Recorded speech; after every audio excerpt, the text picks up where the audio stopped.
और वो रात मेरी जिंदगी की सबसे खूबसूरत रात बन गई। वो सब एक फेसबुक की पोस्ट से शुरू हुआ। मैं एक एंट्रेंस एग्जाम की तैयारी कर रही थी और इसी सिलसिले में मैंने फेसबुक के कई पेजेस ज्वाइन किए थे। एक ऐसे ही तैयारी कर रहे ग्रुप के फेसबुक पेज पर मैंने एक सवाल पूछा और उसने इस पर कमेंट किया। वो ये एग्जाम दोबारा दे रहा था, इसलिए मैंने उसे फेसबुक पर ही एक पर्सनल मैसेज किया। उसके बाद हम दोनों के बीच बातचीत शुरू हो गई। फेसबुक पर ये बातचीत रोजाना होने लगी। हम दोनों एग्जाम के बारे में बातें करते रहते थे। कुछ समय पर मैंने ही उससे पूछा कि क्या हम व्हाट्सएप पर बात कर सकते हैं। वो मान गया और हम दोनों ने अपना मोबाइल नंबर एक दूसरे के साथ शेयर किया। शुरू में हम दोनों सिर्फ पढ़ाई की बातें करते थे। ज्यादातर हमारे बीच रात को ही बात होती थी। हम दोनों तैयारी में एक दूसरे की मदद करते थे।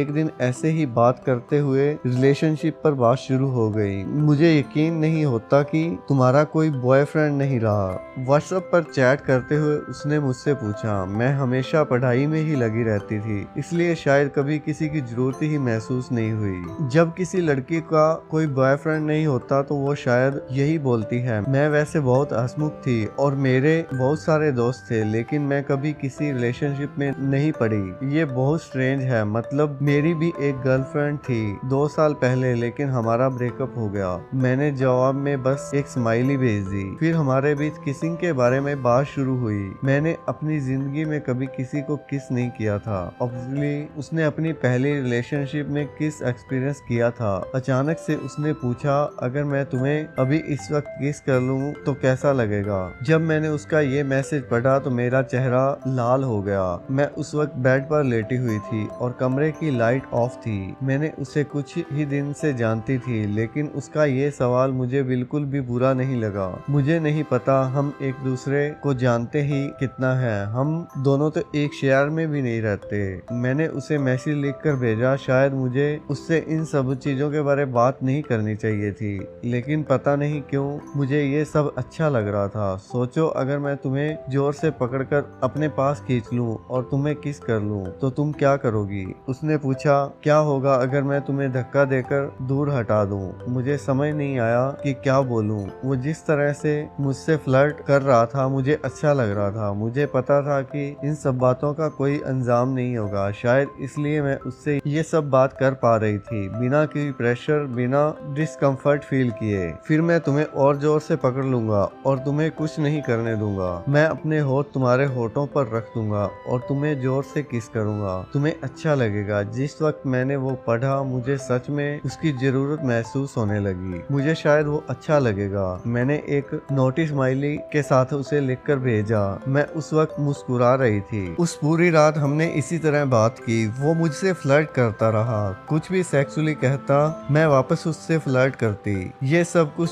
दिनों तक चलता रहा। फिर हमने स्काइप पर बात की। जब हमने स्काइप पर बात करनी शुरू की सब कुछ बदलने लगा। हम दोनों एक दूसरे के लिए सीरियस होने लगे और 20 दिन के अंदर ही सब कुछ बदल गया और इस तरह वो मेरा पहला बॉयफ्रेंड बना। हम दोनों का एंट्रेंस एग्जाम 16 अक्टूबर को दिल्ली में था। हम दोनों ने फैसला किया कि हम दिल्ली में मिलेंगे और एक रात एक दूसरे के साथ किसी होटल में रहेंगे। हम दोनों के बीच सब कुछ बहुत अच्छा चल रहा था और हम सेक्स के बारे में बात करते थे। लेकिन दिल्ली जाने के सिर्फ एक हफ्ते पहले ही उसने कहा कि वो मुझसे नहीं मिल सकता क्योंकि उसे कोई बहुत जरूरी काम है और उसे एग्जाम देने के बाद फौरन वापस आना होगा। मुझे बुरा तो लगा, लेकिन मैं कुछ नहीं कर सकती थी। उस पूरे हफ्ते मैं उसे मनाती रही कि किसी तरह वो अपना काम बाद में कर ले और हम मिल सकें। उसने कहा कि वो दिल्ली आने से बस एक दिन पहले ही अपना पक्का प्रोग्राम बता सकता है। इस बात को लेकर हमारी लड़ाई भी हुई और मुझे यकीन हो गया कि हम नहीं मिल पाएंगे। मैं दिल्ली गई और अपना एग्जाम दिया। जैसे ही एग्जाम खत्म हुआ मेरे पास उसका फोन आया कि वो मुझसे एक दिन बाद मिल सकता है। तो हमने 17 की सुबह मिलने का फैसला किया। मुझे अभी भी उस पर यकीन नहीं हो पा रहा था। मैं बहुत ज्यादा उम्मीद नहीं बांधना चाहती थी क्योंकि मुझे भरोसा नहीं था कि वो मिलने आएगा ही, लेकिन वो आया। सुबह 10 बजे हम हौजखास मेट्रो स्टेशन पर मिले। वो हमारी पहली मुलाकात थी और मुझे लग रहा था कि ऐसे मिलना बहुत ऑकवर्ड होगा, लेकिन वो बिल्कुल ही ऑकवर्ड नहीं था। हम दोनों के बीच का अफेक्शन उस मुलाकात में भी था। हम कुछ देर बाहर यहाँ वहाँ घूमते फिरे, फिर कनॉट पैलेस गए। वहाँ कुछ खाने के बाद हमने होटल ढूंढना शुरू किया।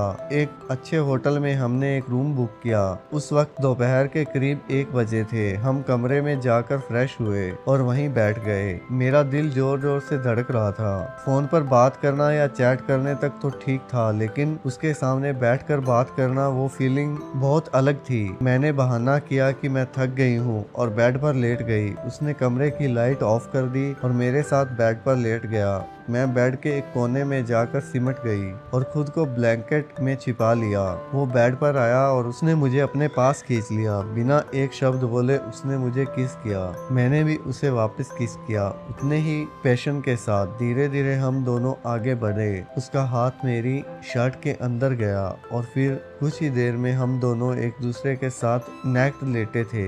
मुझे लग ही नहीं रहा था कि मैं उसे बस कुछ हफ्तों से जानती हूँ। हमारे बीच वो कनेक्शन एकदम जादू की तरह था। कुछ देर यूं ही एक दूसरे के साथ कर्लिंग के बाद हम दोनों ने कपड़े पहने और बाहर कुछ खाने के लिए चले गए। वापस कमरे में आते ही उसने मुझे फिर से बेड पर खींच लिया और मुझे किस करने लगा। एक बार फिर हम दोनों बेड पर एक दूसरे के साथ नेक थे। उसे कंडोम निकाला। मैं बहुत ही नर्वस हो रही थी क्योंकि मेरे लिए वो पहली बार था और मैंने सुना था कि पहली बार में बहुत ज्यादा पेन होता है। मेरी आंखों में ये कन्फेक्शन उसे देख ली थी। वो मेरे पास यूं ही आकर लेट गया और मेरे से बातें करने लगा। मैं भी चाहती थी सेक्स करना, लेकिन मुझे डर लग रहा था दर्द से। उसने कहा कि वो धीरे धीरे से सब कुछ करेगा। मैं मान गई। वो बस शुरुआत थी। सुबह तक मैं पूरी तरह एग्जॉस्ट हो चुकी थी। उस दिन हम दोनों को वापस जाना था और हमारी ट्रेन शाम की थी। हमने सारा दिन बेड में ही एक दूसरे के साथ बातें करते हुए बिताया।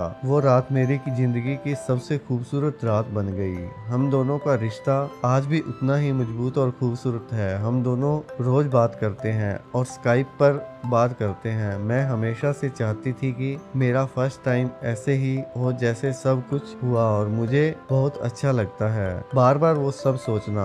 अगर तुम ये पढ़ रहे हो तो मैं तुम्हें कहना चाहती हूँ आई लव यू। मैंने तुमसे ये कभी नहीं कहा क्योंकि मुझे डर लगता था कि पता नहीं तुम भी मुझसे प्यार करोगे या नहीं, लेकिन जब ये समय आएगा तो मैं खुद तुमसे कहूँगी।